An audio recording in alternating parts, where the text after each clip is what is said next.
चला तर मग आज बनवूया अत्यंत खुसखुशीत आणि चविष्ट मठरी. होय, आज आपण मठरी बनविणार आहोत. मठरी म्हणताच तुमच्या लक्षात आलं असेल की ही मैद्यापासून बनलेली आहे, पण नाही. आज मी तुमच्याबरोबर मैद्याचा वापर न करता आपण मठरी कशी बनवू शकतो ही रेसिपी शेअर करणार आहे. ही मठरी खायला खूपच चविष्ट लागते आणि एकदा बनवून तुम्ही 15 ते 20 दिवस पर्यंत खाऊ शकता. चला तर झटपट मठरी बनवायला सुरुवात करूया.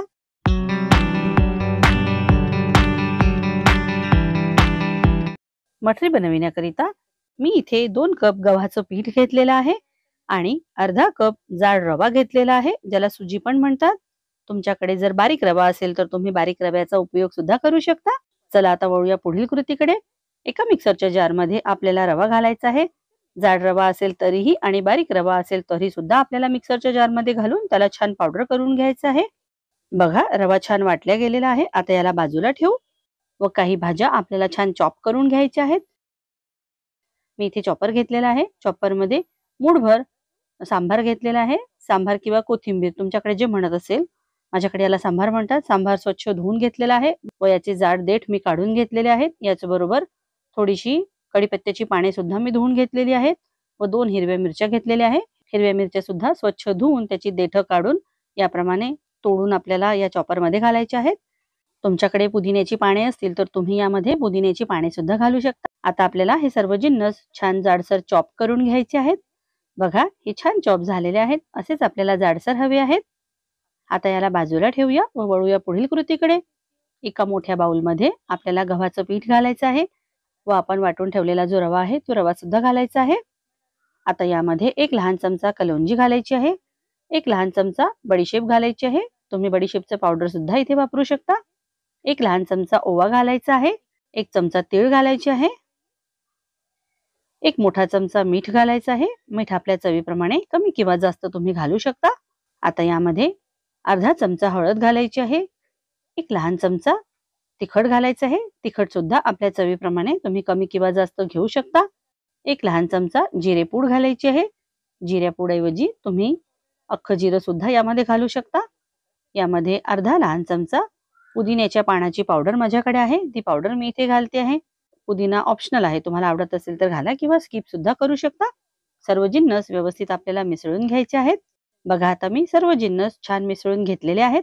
आता यामध्ये 2 मोठे चमचे तेल आपल्याला घालायचं आहे. तेल थंडच मी इथे घालते आहे, तापवलेलं नाहीये.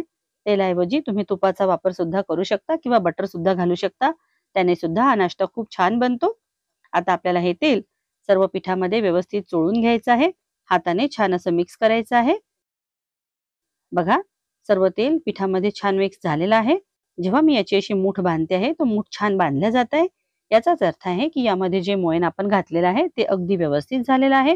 आता यामध्ये थोडं थोडं पाणी घालून आपल्याला याचा सैलसर गोळा मळून घ्यायचा आहे. पाणी सुद्धा मी इथे साधंच घेतलेलं आहे. कोमट वगैरे पाणी नाही घेतलेलं आहे. जशी आपण पोळीकरिता कणिक भिजवतो तशीच कणिक आपल्याला इथे भिजवून घ्यायची आहे. बघा, आता मी छान याचा एक गोळा तयार करून घेतलेला आहे. याला थोडंसं तेल आपण लावून घेऊ व यावर झाकण ठेवून याला 10 मिनिटांकरिता रेस्ट करण्याकरिता ठेवून देऊ. आता आपण याच्याकरिता एक पेस्ट बनवून तयार करू. त्याकरिता एका बाउलमध्ये मी 2 मोठे चमचे गव्हाचं पीठ घेतलेलं आहे व 2 मोठे चमचे तांदळाचं पीठ यात घेतलेलं आहे. तांदळाच्या पिठाऐवजी तुम्ही वाटलेला रवा सुद्धा इथे घेऊ शकता. आता यामध्ये थोडं थोडं तेल घालून आपल्याला याची एक पातळ पेस्ट तयार करून घ्यायची आहे. बघा, आता ही स्लरी बनवून तयार झालेली आहे. याचप्रमाणे आपल्याला ही स्लरी किंवा पेस्ट बनवून तयार करायची आहे. याला आता बाजूला ठेवू व वळूया पुढील कृतीकडे. 10 मिनिटे पूर्ण झालेली आहे. आता हा डो सुद्धा छान रेस्ट झालेला आहे. आता आपण हाताने याला छान मऊ करून घेऊ व याचे समान भाग करून घेऊ. बघा, मी याचे असे 5 समान भाग करून घेतलेले आहेत. आता आपल्याला हे सर्व एका बाउलमध्ये झाकून ठेवायचे आहे. पोळपाटावर मी थोडंसं पीठ भुरभरून घेतलेलं आहे व यातील एक एक गोळा घेऊन हाताने छान असा पसरट करून घ्यायचा आहे व याला सुद्धा थोडंसं पीठ लावून घ्यायचं आहे व आता याची छान मोठी पोळी लाटून घ्यायची आहे. खूप पातळ पोळी आपल्याला नाही लाटायची आहे किंवा खूप जाड सुद्धा नाही ठेवायची आहे. नॉर्मल पोळीप्रमाणे आपल्याला याला छान लाटून घ्यायचं आहे. बघा, मी याची अशी मोठी पोळी लाटून घेतलेली आहे व आता यावर ही जी स्लरी किंवा ही जी पेस्ट आपण बनवून ठेवलेली आहे ती चमच्याच्या किंवा हाताच्या मदतीने छान अशी पसरवून घ्यायची आहे. आता यावर थोडंसं कोरडं पीठ आपल्याला भुरभुरून घ्यायचं आहे व एक बाजू अशी दुमडून त्याला पण ही स्लरी लावून घ्यायची आहे. व आता ही दुसरी बाजू सुद्धा आपल्याला तशीच दुमडून घ्यायची आहे व यावर सुद्धा पुन्हा ही स्लरी लावून घ्यायची आहे। यावर आता थोडंसं कोरडं पीठ आपल्याला भुरभुरायचं आहे व बघा आता ही खालची जी बाजू आहे ती आपल्याला अशी दुमडून घ्यायची आहे व यावर सुद्धा थोडीशी स्लरी लावून घ्यायची आहे व आता वरील बाजू यावर अशी चिकटवून घ्यायची आहे। त्यानंतर याला असं चौकोनी आकार देऊन अशी चौकोनी पोळी पुन्हा आपल्याला लाटून घ्यायची आहे। आता ही पोळी खूप जास्त पातळ आपल्याला नाही लाटायची आहे, जेवढी लाटणं शक्य होईल तेवढी आपल्याला लाटायची आहे। आता छान ही चौकोनी पोळी सुद्धा लाटून तयार झालेली आहे। यावर सुद्धा आता आपल्याला ही जी स्लरी आहे ती स्लरी लावून घ्यायची आहे। आता यावर पुन्हा थोडंसं कोरडं पीठ आपल्याला भुरभुरायचं आहे व एक बाजू अशी दुमडून घ्यायची आहे। यावर थोडीशी स्लरी पुन्हा मी लावून घेणार आहे। त्यानंतर थोडंसं कोरडं पीठ यावर भुरभुरायचं आहे आणि आता ही दुसरी बाजू यावर छान चिकटवून घ्यायची आहे।